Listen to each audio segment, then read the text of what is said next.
learners, welcome to my channel. I am Prachivist. In this video we are studying Contemporary World Politics Chapter 5, Contemporary South Asia.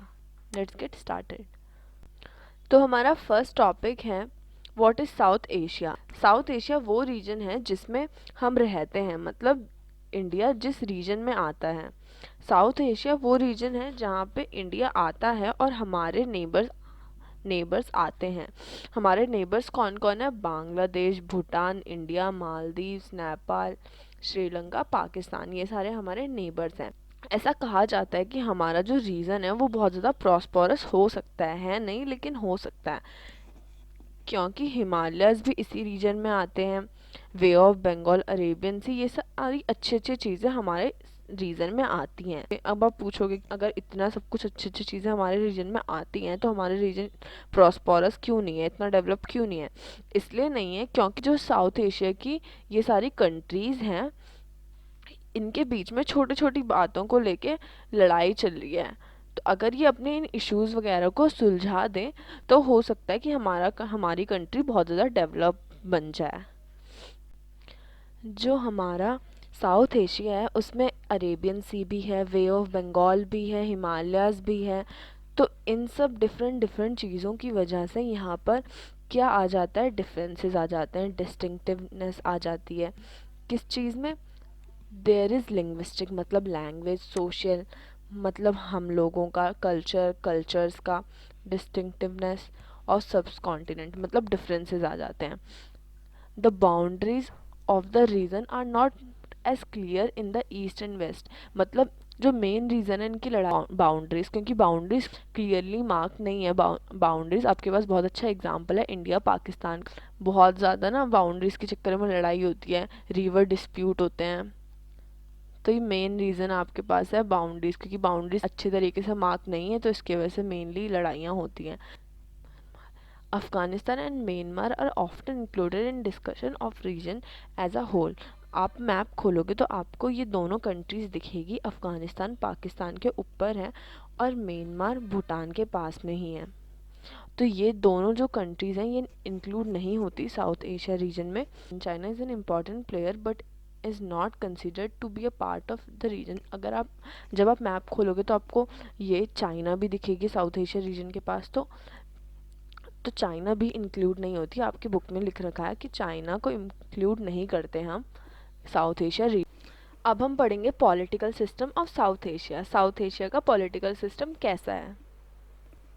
Sri Lanka and India have successfully operated a democratic system since their independence from the British. Sri Lanka और India में जब से independence आई है तब से democratic rule है। Pakistan and Bangladesh have experience both civilian and military rule. Pakistan में civilian rule भी आ जाता है और कभी मिलिट्री रूल भी आ जाता है। इसमें चलता रहता है, कभी सिविलियन तो कभी मिलिट्री रूल। अभी भी आपको पता ही होगा पाकिस्तान में क्या हाल है। अब हम पाकिस्तान के बारे में पढ़ेंगे। Pakistan began the post cold war period with successive democratic governments under Benazir Bhutto and Nawaz Sharif, but it suffered a military coup in 1999 and military regime till now. मतलब पाकिस्तान जब पोस्ट कोल्ड वॉर पीरियड था तब पाकिस्तान में डेमोक्रेटिक रूल आया। किसकी गवर्नमेंट के under आया था? बेनजीर भुट्टो और Nawaz Sharif. It suffered military कूप, मतलब इन 1999 में मिलिट्री कूप आया पाकिस्तान में, तो तब से मिलिट्री की ही चलती है पाकिस्तान में।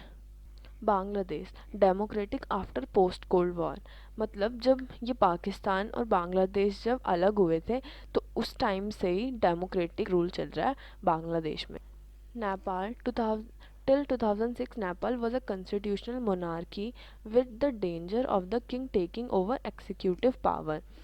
नेपाल में 2006 तक कॉन्स्टिट्यूशन मोनार्की था, मतलब कॉन्स्टिट्यूशन भी था और किंग का रूल भी था और दोनों एक साथ काम करते थे। लेकिन 2006 से पहले 2006 से पहले की बात है, ये डर लगने लगा था कि किंग एग्जीक्यूटिव कंट्रोल ले लेगा, कि मतलब कि किंग पूरा कंट्रोल ले लेगा। इसलिए 2006 के अंदर ही यहाँ पे बहुत बड़ा प्रोटेस्ट हुआ तो उस प्रोटेस्ट के बाद किंग को सिर्फ नॉमिनल पावर पे कर दिया गया, मतलब जो सिर्फ दिखावे की पावर होती है, थोड़ी सी पावर उस पे। फिर यहाँ पे कॉन्स्टिट्यूशन का रूल आ गया, यहाँ पे डेमोक्रेसी ही हो। Bhutan Bhutan is still a monarchy but the king has initiated plans for its transition to multi party democracy. Bhutan में किंग का रूल है, लेकिन किंग प्लान कर रहे हैं कि वहाँ पे वो मल्टी पार्टी सिस्टम को लेके आ जाएं। Maldives sultanate till 1968 when it was transformed into a republic with a president form of government। पहले मालदीव्स में भी सल्तनत का रूल था, मतलब जैसे मोनार्की होती है वैसी सल्तनत होती है। सल्तनत का रूल था 1968 तक मालदीव्स में, but when it was transformed into a republic with a presidential form of government. But 1968 के बाद यहाँ पे प्रेसिडेंशियल फॉर्म ऑफ गवर्नमेंट का रूल आ गया। In June 2005, Maldives voted for multi-party system after the 2005 election when some opposition parties were legalized। 2005 में मालदीव्स ने कहा कि उसे एक मल्टी पार्टी सिस्टम चाहिए, लेकिन वहाँ पे मल्टी पार्टी सिस्टम नहीं आ पाया। क्यों? क्योंकि वहाँ पे प्रेसिडेंशियल रूल था। जब प्रेसिडेंशियल रूल होता है तब भी तो पार्टी ही होती है, तब भी तो पार्टी ही प्रेसिडेंट को इलेक्ट करती है। तो तो वो कौन सी पार्टी थी? Maldives democratic party. ये क्वेश्चन 1 मार्क्स में आ सकता है। तो 2005 के बाद भी वहाँ पे डेमोक्रेटिक रूल बन गया। तो हम अपना फर्स्ट टॉपिक पढ़ लिया, और हमने वो भी पढ़ और हमने पॉलिटिकल सिस्टम भी पढ़ लिया साउथ एशिया का। तो इन सब की जब हमने पॉलिटिकल सिस्टम पढ़े तो हमें पता चला कि डेमोक्रेसी सबसे अच्छी फॉर्म ऑफ गवर्नमेंट है। सबको डेमोक्रेसी चाहिए। कुछ कुछ कंट्रीज कर पाई डेमोक्रेसी, कुछ अभी करने की कोशिश कर रही हैं। तो हमने अपना फर्स्ट टॉपिक कंप्लीट कर लिया है, व्हाट इज़ साउथ एशिया। अगर आपको मेरी वीडियो पसंद आई हो तो प्लीज़ लाइक करना, शेयर करना, सब्सक्राइब करना and hit the bell icon. Thank you for watching.